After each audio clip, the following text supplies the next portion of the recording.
সম্মানিত দর্শক মণ্ডলী, নাভারণ বাজার থেকে হাফ কিলোমিটার মতো আসলেই এই যে সামনে বিশাল দুইতলা কাজিরবেড় কেন্দ্রীয় জামে মসজিদ। অত্যন্ত মনোমুগ্ধকর এবং খুব পরিপাটি পরিবেশে এই মসজিদটি নির্মিত এবং এটি হলো কাজিরবেড় গ্রামের মূল রাস্তা। এই যে ডান সাইডে, আর বাম দিকে আমরা চলে যাচ্ছি। এই ব্রিজটির ভিডিও আপনাদেরকে এর আগেও কয়েকবার করে দেখাইছি, কিন্তু আমরা বারবার দায়িত্বশীল এবং প্রশাসন, উপজেলা প্রশাসন, সারসা উপজেলা প্রশাসন বিশেষ করে তাদেরকে আমরা দৃষ্টি আকর্ষণ করছি।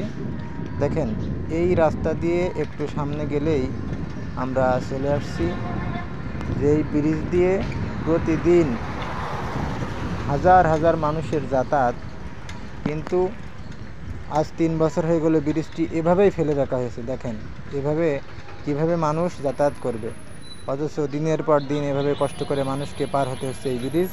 এই যে কাজিরবেড় এবং ইসলামপুর গ্রামের মাঝ বরাবর এই যে নির্মাণাধীন ব্রিজ, এটি আপনাদেরকে ভিডিওটি আগেও অনেকবার দেখিয়েছি। ইনশাল্লাহ